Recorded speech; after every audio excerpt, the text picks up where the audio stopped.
Hello friends, I am Utsav Rathor and I welcome you all on my YouTube channel EduScoop.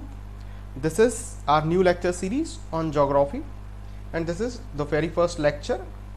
कल हमने एक introductory lecture upload किया था geography पे, जो शायद आपने देख लिया होगा।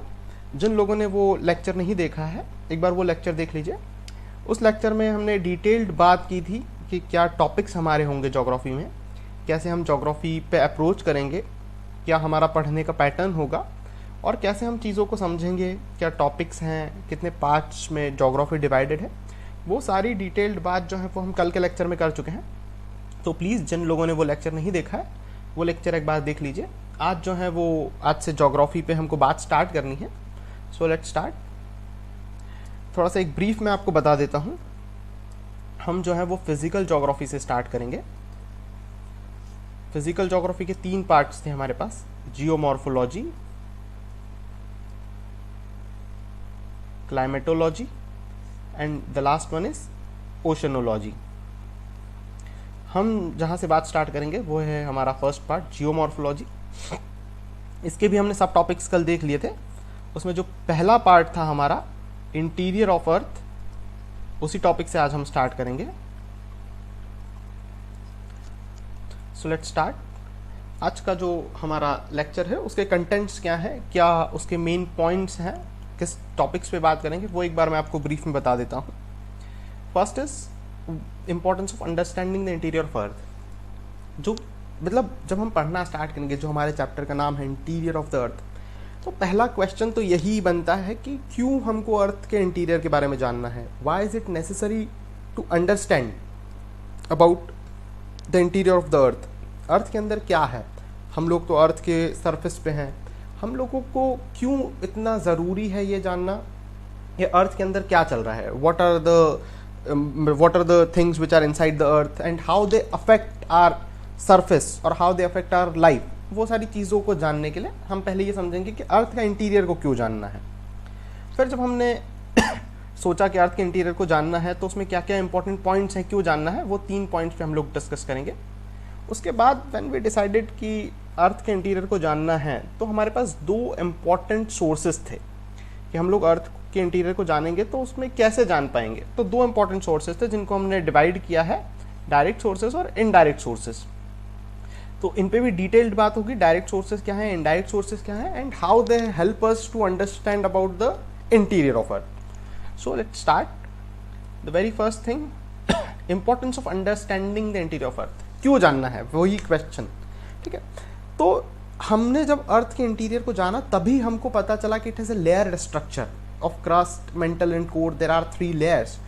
हमको अर्थ के इंटीरियर को इसलिए भी जानना पड़ा क्योंकि जब हम फिनोमिनन्स देखते हैं, नेचुरल फिनोमिनन्स की जब हम बात करते हैं, वोल्केनिज्म है, अर्थक्वेक है, तो ये क्यों आते हैं, इनके पीछे रीज़न क्या है, ये जानने के लिए भी हमको अर्थ का इंटीरियर जानना पड़ेगा।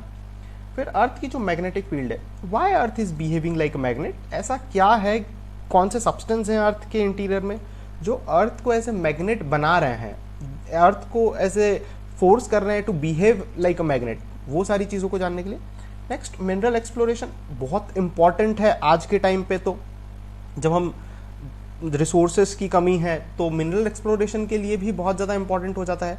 हम लोगों को पता चल जाता है कि कहाँ पे गोल्ड मिल रहा है, कहाँ पे डायमंड मिलेगा, कहाँ पे मैंगनीज डिपॉजिट्स हैं, कहाँ पे कॉपर डिपॉजिट्स हैं। तो इन सारी चीज़ों के लिए भी हमको जानना ज़रूरी हो गया कि अर्थ के इंटीरियर में क्या है। So these are some points which force us और compel us to know about the interior. So पहली बात करते हैं जो हमने देखा था, अर्थ सरफेस। ठीक, तो हमने जैसे अभी डिसाइड किया या बात की, हमने डिस्कस किया कि अर्थ के अंदर कुछ प्रोसेस हो रही हैं, कुछ फिनोमेनन्स डेवलप हो रहे हैं जिसकी वजह से अर्थ का जो सरफेस है वो भी अफेक्ट हो रहा है। अब अर्थ का जो सरफेस है, जब हम अर्थ सरफेस की बात करते हैं तो दिस इज अर्थ सरफेस। अब इस पर जो भी चीज़ें हो रही हैं, जो भी चेंजेस हो रहे हैं, फिजिकल चेंजेस, वो 2 वजह से हो सकते हैं। ठीक है, एक्सोजेनस फोर्सेस और एंडोजेनस फोर्सेस। ठीक है, just concentrate on my voice. जो भी लिखा हुआ है स्लाइड में वो मैं आपको बाद में पढ़ के डिस्कस कर लूँगा, पहले आप समझ लीजिए कि मैं बोलना क्या चाह रहा हूँ। ठीक है, तो अर्थ के सरफेस पे जो भी फिजिकल चेंजेस हो रहे हैं वो 2 वजह से हो रहे हैं, एक्सोजेनस एंड एंडोजेनस प्रोसेसेस और forces. Endogenous means which are coming from inside.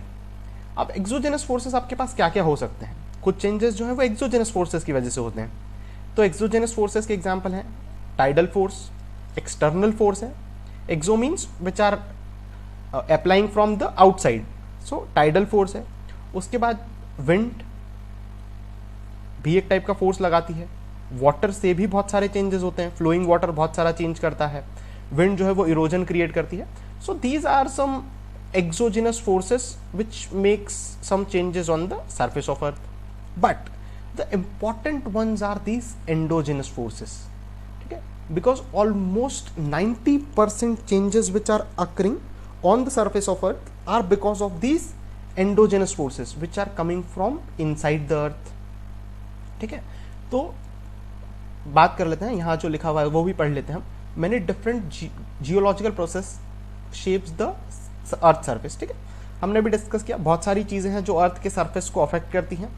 The force that causes the process come from both above and beneath the earth, ठीक है, हमने दोनों बातें डिस्कस की कि कुछ बातें हैं जो अर्थ को बाहर से अफेक्ट करती हैं और कुछ बातें हैं जो अर्थ को अंदर से अफेक्ट करती हैं। दोनों ही हमने डिस्कस किए। First are endogenous processes which are coming from inside the earth, then the next ones are exogenous forces which are coming from outside the earth. Exogenous के एग्जाम्पल हमने देखे tidal force, wind, water, these are some factors which affect from outside, but almost 90% changes are happening because of these endogenous forces. And what are these forces do? Like building of mountains, plateaus, lakes are the results of endogenous forces, endogenous process. अब endogenous process कैसे work करती हैं? They work either by folding or faulting, ठीक है। अब ये folding और faulting क्या है ये भी मैं आपको बता देता हूँ। देखिए, this is the first lecture, तो ऐसे बहुत सारे टेक्निकल वर्ड्स हैं जो अभी इस लेक्चर में हम लोग पढ़ेंगे। So don't worry about that कि कुछ वर्ड्स हैं जो समझ में नहीं आ रहे हैं, जितना पॉसिबल है मैं आपको समझाते जाऊँगा साथ में, बट ये सारी चीज़ें जो है वो हमको डिटेल में पढ़नी है। जैसे फोल्डिंग क्या है या फॉल्टिंग क्या है वो भी हम डिटेल में पढ़ेंगे। तो अगर अभी कोई टेक्निकल वर्ड आ भी जा रहा है और आपको समझ में नहीं आ रहा है, so don't worry about that, सारी चीज़ें आपको समझ आएंगी। फिर भी फोल्डिंग और फॉल्टिंग क्या है मैं थोड़ा सा ब्रीफ में आपको बता देता हूँ। जब हम प्लेट टेक्टोनिक्स पढ़ेंगे तो फोल्डिंग बहुत अच्छे से समझ में आएगा, ठीक है। कोई भी दो प्लेट्स हैं वो अगर एक दूसरे की तरफ मूव कर रही हैं, this plate is moving this way and this plate is moving this way, when they collide each other they start folding. Like एक प्लेट जो है वो ऐसे ऊपर मूव करेगी और एक प्लेट जो है वो नीचे मूव कर जाएगी। डिपेंड्स ऑन कौन सी प्लेट कोलाइड कर रही है। अगर कॉन्टिनेंटल प्लेट और ओशनिक प्लेट होगी तो ये फिनोमेना होगा। अगर दोनों ही कॉन्टिनेंटल प्लेट्स हैं, ये भी कॉन्टिनेंटल प्लेट है, तो they just rise in this way, ठीक है। तो ये जो है ये हुआ है आपका फोल्डिंग। हिमालयाज जो है वो ऐसे ही फोल्डिंग से बने हैं। और वैसे ही फॉल्टिंग क्या होता है अगर मैं आपको बताऊं, this is your surface, your earth surface, ठीक है।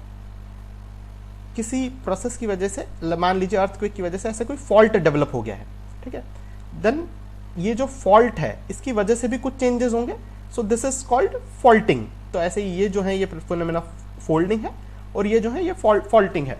अब इनकी वजह से जो है वो माउंटेन्स फॉर्मेशन होता है, वो हम जो है वो बाद में आराम से पढ़ेंगे। तो ऐसे ही अगर कोई वर्ड आ जाएगा बीच में तो मैं आपको उसको ब्रीफ में बता दूंगा, बाकी एंड में हम लोग सब कुछ जो है वो बहुत डिटेल में पढ़ेंगे एक एक करके जब भी पढ़ेंगे। नेक्स्ट इंपॉर्टेंट बात कि क्यों इंटीरियर को जानना जरूरी है। पहला तो हमने देख लिया कि अर्थ के सरफेस पे जितनी चीजें हो रही हैं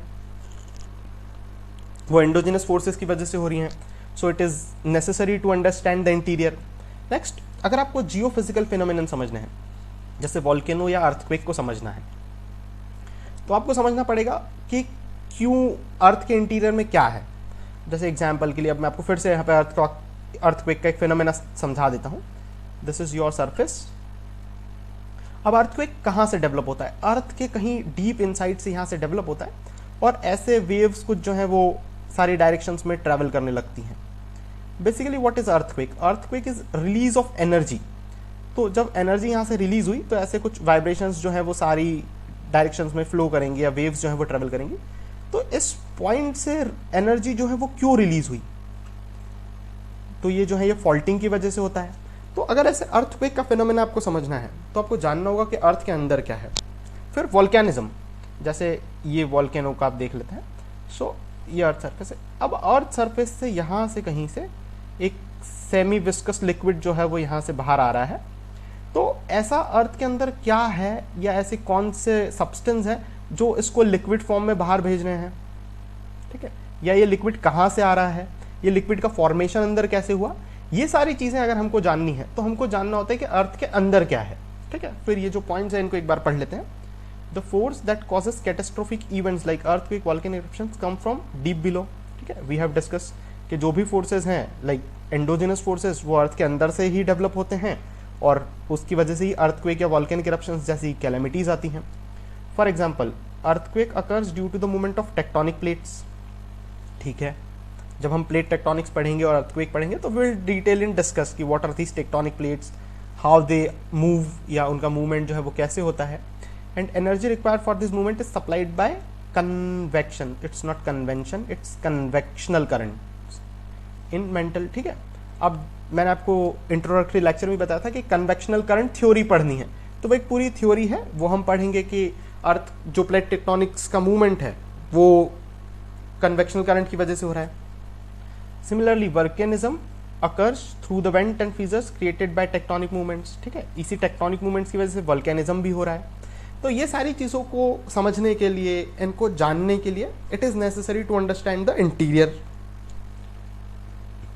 थर्ड थिंग, अब अर्थ की मैग्नेटिक फील्ड कैसे डेवलप हुई है वो भी अगर आपको समझना है, अर्थ का मैग्नेटिज्म समझना है तो भी आपको अर्थ का इंटीरियर समझना होगा, ठीक है।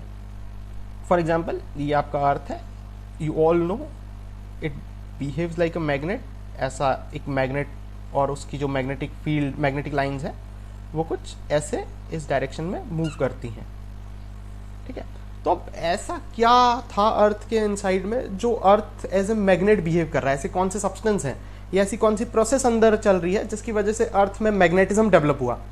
तो इसका भी जो रीज़न है वो है convection currents in outer core. तो हम जब कन्वेक्शन करंट थ्योरी पढ़ेंगे प्लेट टेक्टोनिक्स में, मतलब जो टेक्टोनिक्स है उसमें, तो डिटेल में आपको समझ आएगा। और ये जो है अर्थ की मैग्नेटिक फील्ड कितनी इंपॉर्टेंट है, मतलब we all know that ozone layer protect us from UV rays, but very few people know that UV rays से ज़्यादा भी कुछ हार्मफुल रेज होती हैं जो अर्थ तक आती हैं, और they are deflected by this magnetic field. ये जो अर्थ का मैग्नेटिक फील्ड है ये उनको वापस डिफ्लेक्ट कर देता है। So it also supports life on earth, very few people know about this, ठीक है।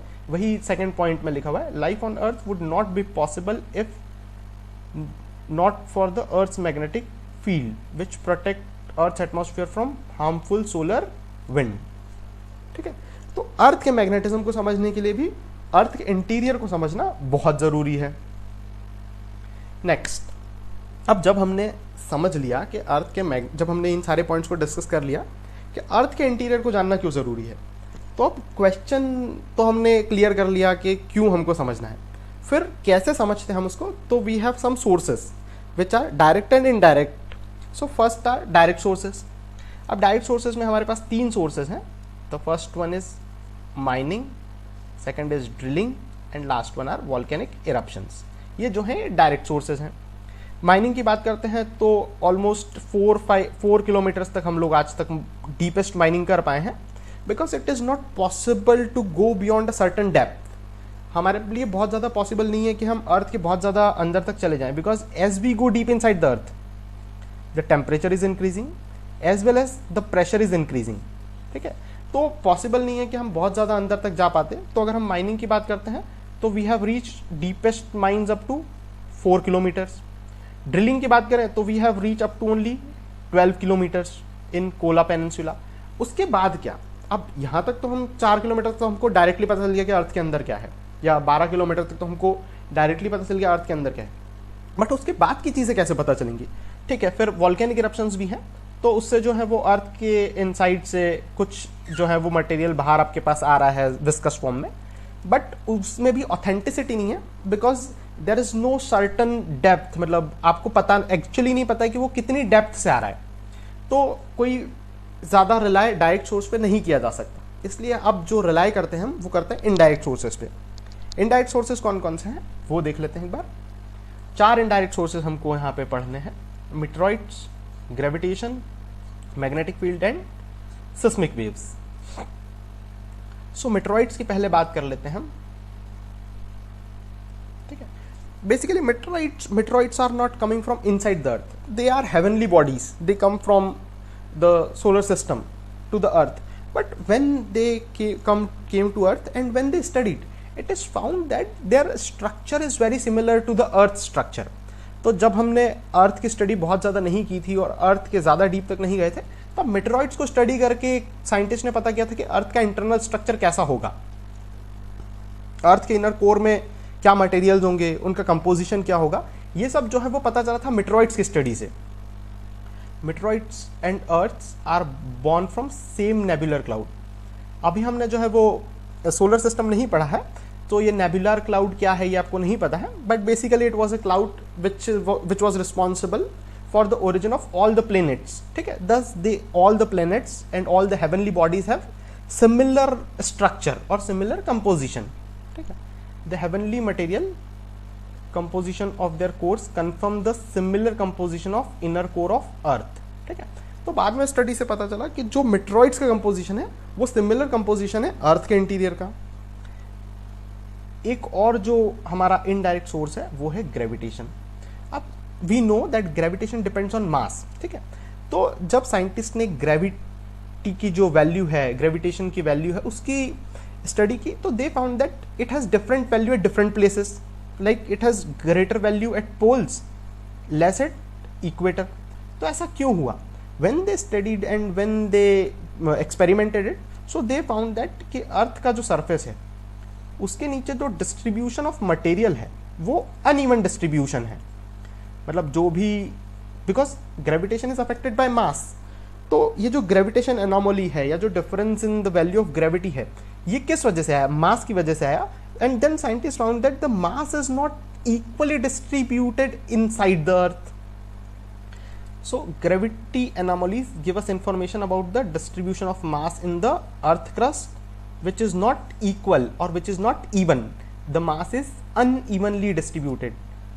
The uneven distribution of mass of material created gravitation anomaly.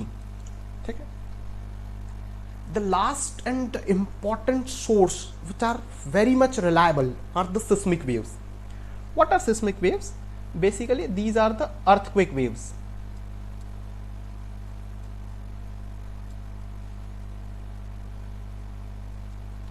Seismic waves are earthquake waves. तो ये जो है ये मोस्ट इंपॉर्टेंट सोर्स बनी बाद में अर्थ की इंटीरियर स्टडी का। जो अर्थ का लेयर्ड स्ट्रक्चर है वो भी सिस्मिक वेव्स की वजह से पता चला। कैसे हम लोग बात करते हैं? बेसिकली सिस्मिक वेव्स पे जो है वो अगले लेक्चर में डिटेल्ड बात करनी है। यहाँ पे मैं थोड़ा सा आइडिया आपको बता देता हूँ। When this earthquake emerges, the energy और the waves flows in different directions, here here here, and when this waves are recorded, so it was observed that this waves changes their direction inside the earth. so ये change of direction क्यों हुआ? जब scientist ने और ज़्यादा detail study की, so they found that they traveled through the materials of different densities, or basically we can say that they had traveled through different mediums, because when these seismic waves traveled from when they traveled from a material of one density to different density, दे इधर reflect और refract. ठीक है, ये phenomena हमने 10th में भी पढ़ा होगा, जब आपने फिजिक्स पढ़ा होगा, कि जब भी वेव्स जो है वो एक मीडियम से दूसरे मीडियम में जाती हैं तो या तो वो रिफ्लेक्ट करती हैं या रिफ्रैक्ट करती हैं, या वो अपने पाथ से थोड़ी सी डेविएट हो जाती हैं। ठीक है, तो वही बात जब सिस्मिक वेव्स को ऑब्जर्व किया गया तो पता चली कि when they travel from the interior of earth, they just change their directions और they just deviated from their original path. इसी से जो है वो अर्थ का लेयर्ड स्ट्रक्चर क्लियर हुआ है। ठीक है, more elastic and denser the material, higher the velocity, उनकी वेलोसिटी भी चेंज हो जाती है। ठीक है, रिफ्लेक्शन हो रहा है, रिफ्रैक्शन हो रहा है, और साथ में उनकी जो है वो वेलोसिटी भी चेंज हो रही है। ठीक है, एक बात हम लोग अभी समझ चुके हैं, जैसे जैसे हम अर्थ के अंदर जाते हैं टेम्परेचर बढ़ता है, प्रेशर बढ़ता है, एक चीज़ और बढ़ती है, वो है आपकी डेंसिटी ऑफ मटेरियल। जितना ज़्यादा आप डीप में अंदर जाते जाएंगे अर्थ के, डेंसिटी भी बढ़ती जाएंगी। ठीक है, सो एक बार यहाँ पे जो लिखा हुआ है वो पढ़ लेते हैं. They are the most important source available to understand the layer structure. Okay, we have discussed that. The velocity of seismic wave changes as they travel to different medium of different elasticity and density. ठीक है, velocity change होती है और path भी change हो जाता है. More elastic, denser the material, velocity also changes. And they also undergo refraction or reflection. We have just discussed when they cross the material with different density. We have discussed this point also. So Earth internal structure can be understood by analyzing this reflection and refraction pattern and change in velocity. ठीक है, तो वही बात है कि जब seismic waves को study किया गया और देखा गया कि they refract and they change their path and they also change their velocity. So फिर scientist came to the conclusion कि अर्थ का जो इंटरनल स्ट्रक्चर है वो सेम नहीं है, मतलब एक ही टाइप का मटेरियल अर्थ के अंदर नहीं है. There are different types of material present in the earth. So आज का लेक्चर यहीं पे एंड करते हैं. This is the part 1 of interior of the earth. I am not making very bulky lectures of 30-35 minutes और 40 minutes. ठीक है, I am making small videos और small lectures of 25 minutes because it will be easy for you to understand things in small chunks. ठीक है, तो आज के lecture में इतना ही. कल जो है वो मैं बता देता हूँ हम क्या पढ़ने वाले हैं. ये जो सिस्मिक वेव्स हैं इन पे एक डिटेल्ड बात करेंगे. टाइप्स ऑफ सिस्मिक वेव्स क्या होते हैं, सोर्स ऑफ सिस्मिक वेव्स क्या है. ठीक है, फिर ये सिस्मिक वेव्स कैसे हेल्प करती हैं लेयर्ड स्ट्रक्चर समझने में, इनका शैडो पाथ क्या होता है, कैसे बनता है, कितने टाइप्स की वेव्स होती हैं, वो सब जो है वो कल के लेक्चर में डिस्कस करेंगे. Thank you for watching. अगर आपको लेक्चर पसंद आया है तो प्लीज़ लाइक करिए and hit the bell icon. और देखिए यार, प्लीज़ ज़्यादा से ज़्यादा इस लेक्चर को शेयर करिए so that maximum people will get the benefit. और आप जो है वो हमें इंस्टा पर भी फॉलो कर सकते हैं. ज्योग्राफी के जो नोट्स हैं वो इंस्टा पर तो नहीं प्रोवाइड करवा सकता हूँ मैं. So you can join our Telegram channel और you can join our WhatsApp group. तीनों का लिंक जो है वो मैंने डिस्क्रिप्शन बॉक्स में दे दिया है आपको. Thanks for watching.